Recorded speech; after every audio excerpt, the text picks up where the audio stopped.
जय हिंद दोस्तों। जब हम लोग एक डिस्ट्रिक्ट छोड़कर कोई दूसरे डिस्ट्रिक्ट में जाते हैं तो हम लोग थोड़े से नॉर्मल हो जाते हैं। जब एक स्टेट छोड़कर दूसरे स्टेट जाना पड़ता है तो थोड़े और नॉर्मल हो जाते हैं। और जब कभी एक कंट्री छोड़कर दूसरे कंट्री हम लोग जाते हैं तो ना चाहते हुए भी उसकी झूठी तारीफ करनी पड़ती है। जैसे Pakistan is very good country, वो इससे अच्छा देश पूरे विश्व में कोई नहीं है। वो लोग भी कहते हैं अरे अरे इतना नहीं है, लेकिन फिर भी हम लोग कहते हैं नहीं नहीं इतना ही है। 18th सेंचुरी में एक कंपनी ने भारत पे कब्जा किया। एक कंपनी ने, ऐसे सपोज करो कि रिलायंस जो है वो अमेरिका में वर्क कर रही हो और पूरे अमेरिका पे कब्जा कर ले। किसी स्टेट ने भारत पे कब्जा नहीं किया था। ये बात आपके दिल में क्यूरियोसिटी पैदा नहीं करती कि कैसे एक कंपनी ने इतने बड़े महाद्वीप पे कब्जा कर लिया? चारों तरफ राजा है, महाराजा है, एक विकसित समाज है। ये बात आपके दिल में क्यूरियोसिटी पैदा नहीं करती कि कैसे एक छोटे से कंपनी ने इतने बड़े महाद्वीप पे कब्जा कर लिया? तो आइए आज के अपने इस वीडियो में जानते हैं कि कैसे ईस्ट इंडिया कंपनी ने मुगल एम्पायर को खत्म किया, और ना सिर्फ खत्म किया बल्कि पूरे भारतवर्ष पे 200 सालों से भी अधिक दिनों तक अपना रूल किया। इसको पूरे अच्छे से समझने के लिए हम लोगों को 17th 18th सेंचुरी में पावर स्ट्रगल और सोशल इकोनॉमिक को अच्छे से समझना होगा। इसको अच्छे से समझने के लिए हम लोग रेफरेंस लेंगे चाणक्य नीति का। इसके कुछ प्रिंसिपल हैं। साम दाम दंड भेद को ब्रिटिशर्स ने ना जानते हुए भी अपनाया। दोस्तों, चाणक्य नीति में साम का मतलब है परसुएशन, यानी कि सम्मान देना। इसी तरह दाम का मतलब है धन देना, यानी कि ब्राइब देना। दंड का मतलब सजा, और भेद यानी कि डिवाइड एंड रूल पॉलिसी, यानी बांटो और राज करो। आइए ब्रिटिशर्स की रणनीति पे विस्तार से चर्चा करते हैं। Britishers, the modern Chanakya. कहानी की शुरुआत होती है 1600 एडी से, जहां छोटे छोटे व्यापारी लोग मिलकर एक बड़ी कंपनी बनाते हैं, ईस्ट इंडिया कंपनी। और फिर क्वीन एलिजाबेथ से ईस्टर्न वर्ल्ड में ट्रेड करने की एक्सक्लूसिव राइट भी ले लेते हैं। व्यापार करने के इरादे से कैप्टन हॉकिंस और थॉमस रॉय जहांगीर के दरबार पहुंच, वे उन्हें ढेर सारे गिफ्ट देते हुए इंग्लैंड से व्यापार करने के फायदे भी समझाते हैं। पहले तो जहांगीर रॉयल फरमान देने से साफ साफ इनकार कर देता है, लेकिन बाद में अंग्रेजों बार बार रिक्वेस्ट और ब्रिटिशर्स द्वारा ट्रेड के दौरान जो टैक्स अर्जित होते हैं, इसके कारण आखिरकार परमिशन दे दिया जाता है। इसी को हम लोग चाणक्य नीति की परिभाषा में साम कहते हैं। शाही फरमान के हिसाब से कंपनी के सालाना टैक्स के बदले ईस्ट इंडिया कंपनी को मुगल एम्पायर के क्षेत्र में कहीं भी कंपनी खोलने की इजाजत थी। शाही फरमान मिलने के बाद ब्रिटिशर्स सूरत, कलकत्ता, बॉम्बे, मद्रास और पटना और ऐसे ही अलग अलग जगहों पर अपनी कंपनियां खोलने लगते हैं। धीरे धीरे profitable trades, rule of law और बेटर कॉन्ट्रैक्ट के कारण कंपनियों के आसपास एक सिटी निर्माण होना शुरू हो जाता है और दूर दूर से लोग इन शहरों के प्रति आकर्षित होने लगते हैं। लेकिन अब ब्रिटिशर्स की चाहत बढ़ने लगती है। पहले इनका इंटरेस्ट सिर्फ व्यापार करना था, पर अब उन्हें लगने लगा कि उन्हें अब पॉलिटिकल पावर भी चाहिए, जिससे उसका ट्रेड करना और भी आसान हो जाएगा। इसी को पूरा करने के लिए 1686 एडी में ब्रिटिशर्स ने औरंगजेब के खिलाफ युद्ध छेड़ दिया, पर ब्रिटिशर्स की सेना औरंगजेब के सामने टिक नहीं पाती है और बुरी तरह से पराजित।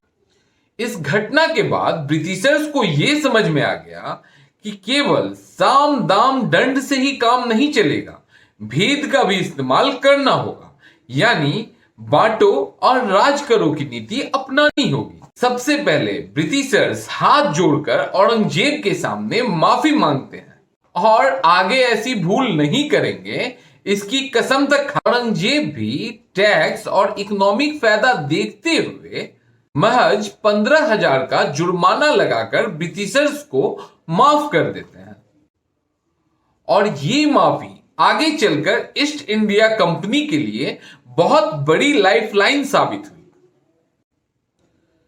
1707 में औरंगजेब की मृत्यु के बाद गद्दी पे बैठने के लिए मुगल साम्राज्य में गृह युद्ध सा माहौल छा जाता है और कई कमजोर इंपेरर के गद्दी संभालने के कारण मुगल इंपेरर डिक्लाइन होने लगता है, जिसका डायरेक्ट फायदा ब्रिटिशर्स को मिलने लगता है। तो आइए देखते हैं कि ब्रिटिशर्स ने इसका फायदा कैसे उठाया।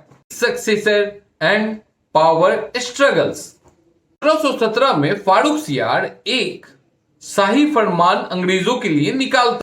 इस फरमान के अनुसार एक एनुअल पेमेंट के बदले ब्रिटिश ड्यूटी फ्री ट्रेड की इजाजत मिल जाती है। के अनुसार ब्रिटिशर्स अपने ट्रेड पर दस्तक यानी ड्यूटी फ्री ट्रेड का इशू कर सकता था, जिसे देखकर लोकल रूलर जो थे वो उन पे कोई भी अन्य तरह का टैक्स नहीं लगा सकते।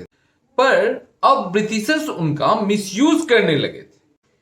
यह देखकर बंगाल के नवाब ब्रिटिशर्स को दस्तक यूज करने से मना कर देते हैं। इसी बीच पर्सियन के राजा पर्सियन को बदहाली से बचाने के लिए भारत पर आक्रमण कर। इस समय के मुगल एम्पायर मोहम्मद शाह इस युद्ध के लिए बिल्कुल तैयार नहीं थे। नादिर शाह आसानी से दिल्ली पहुंच जाता है और 70 करोड़ की धनराशि, एक कोहिनूर हीरा और थ्रोन के साथ वो वापस लौट जाता है। इस लूट से मुगल एम्पायर के रेपुटेशन को बहुत भारी नुकसान पहुंचता है। इससे डेक्कन में मराठा और वेस्ट बंगाल में ईस्ट इंडिया कंपनी को बहुत ही बड़ा साइकोलॉजिकल बूस्ट मिलता है। पर इन दोनों को पता था कि मुगल एम्पायर को गन पॉइंट पे हटाना बहुत बड़ी बेवकूफी होगी, क्योंकि मुगल भले ही वीक हो गए हो लेकिन आज भी वो भारत के लिए सिंबल ऑफ यूनिटी थे। सारे क्षेत्रीय शक्ति मुगल के सुप्रीमेसी को मानते थे, जिससे उनके रूल को सुप्रीमेसी मिलती थी। ब्रिटिशर्स के मन में एक ख्याल आया कि क्यों ना बंगाल के नवाब सिराज उदौला को हटा दें, लेकिन ब्रिटिशर्स अभी भी उतने मजबूत नहीं थे कि बंगाल के नवाब को डायरेक्ट चैलेंज कर सकें।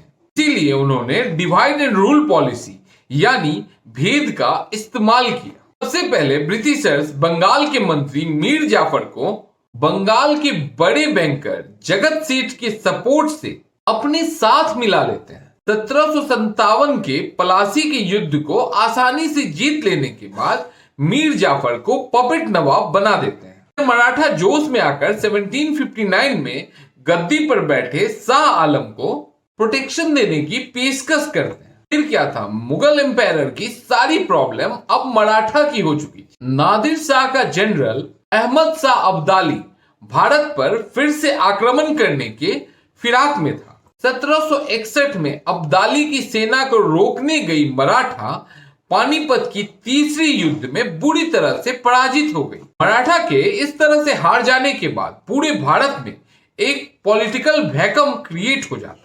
उधर अब्दाली भी इतना शक्तिशाली नहीं बचा जो दिल्ली जाकर दिल्ली पर कब्जा कर ले। कुछ हिस्टोरियन के हिसाब से यह तो नहीं पता था इस युद्ध के बाद कि भारत का अगला शासक कौन बनेगा, लेकिन यह जरूर क्लियर हो गया था कि भारत का अगला शासक कौन नहीं बनेगा। ब्रिटिशर्स इस वैक्यूम का पूरा फायदा उठाता है। 1764 ईस्वी में ब्रिटिशर्स बक्सर के युद्ध में बंगाल के नवाब मीर कासिम, मुगल एम्पायर शाह आलम II और अवध के नवाब के ज्वाइंट सेना को हरा देता है और जीतने के बाद ट्रीटी ऑफ इलाहाबाद में ब्रिटिश मुगल एम्पायर से बंगाल, बिहार और उड़ीसा का दीवानी राइट हासिल कर लेते हैं। और अब आगे चलते हैं और देखते हैं breaking the alliance of Maratha, Mysore and Hyderabad.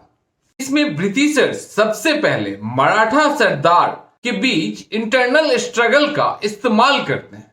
Scindia, घोसले, Holkar और गायकवाड़ के को डिवाइड कर देते हैं और उनकी पावर को समाप्त कर देते हैं। सिंधिया से दोस्ती कर लेते हैं और वादा करते हैं उन्हें बाहरी खतरों से बचाने का। उधर दूसरी तरफ हैदराबाद के निजाम को ब्राइब देकर दूसरा पिलर भी अंग्रेज लोग तोड़ने में सफल हो जाते हैं। इसके कारण टीपू सुल्तान अकेले पड़ जाते हैं और बहुत ही बहादुरी से लड़ने के बावजूद भी 1799 में टीपू सुल्तान वीर गति को प्राप्त हो जाते हैं। ये तो थी पॉलिटिकल स्ट्रेटजी ब्रिटिशर्स की। अब बात करते हैं हम लोग socio economic policy of east India company.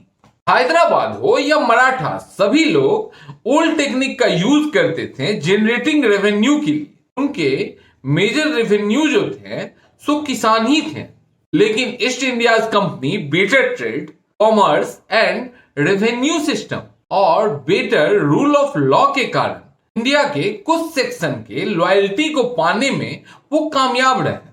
उदाहरण के तौर पे लॉर्ड वारेन वेस्टिंग के ओरिएंटलिस्ट व्यू के कारण कई इंडियन इलाइट जो है सो उनके फॉलोअर्स बन जाते हैं। वहीं 1793 में land revenue system, permanent settlement, तो जमींदार और मनी लेंडर उनके खास बन जाते हैं। इसके अलावा 1856 में एजुकेशनल रिफॉर्म्स के कारण राजा राम मोहन राय, ईश्वर चंद्र विद्यासागर उनके सपोर्टर बन जाते हैं। 1857 के रिवोल्ट आते आते तक कुछ जमींदार, अपर कास्ट, प्रिंसली स्टेट के राजा, अर्बन में रहने वाला इलाइट ग्रुप और ब्रिटिश आर्मी में रहने वाला अनटचेबल कास्ट हिडन बुलवार्स बन जाते हैं। इसी के कारण ब्रिटिशर्स मुगल एम्पायर को समाप्त कर देते हैं। लास्ट मुगल एम्पायर को बंदी बनाकर रंगून भेज दिया जाता है और मेजर विलियम रंगून बहुत ही क्रूरता से अंतिम मुगल राजकुमारों को मौत के घाट उतार देता है।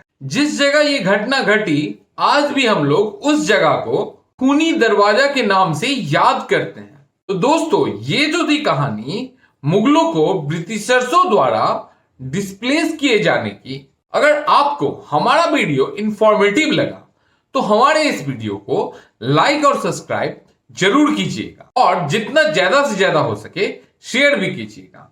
धन्यवाद। जय हिंद।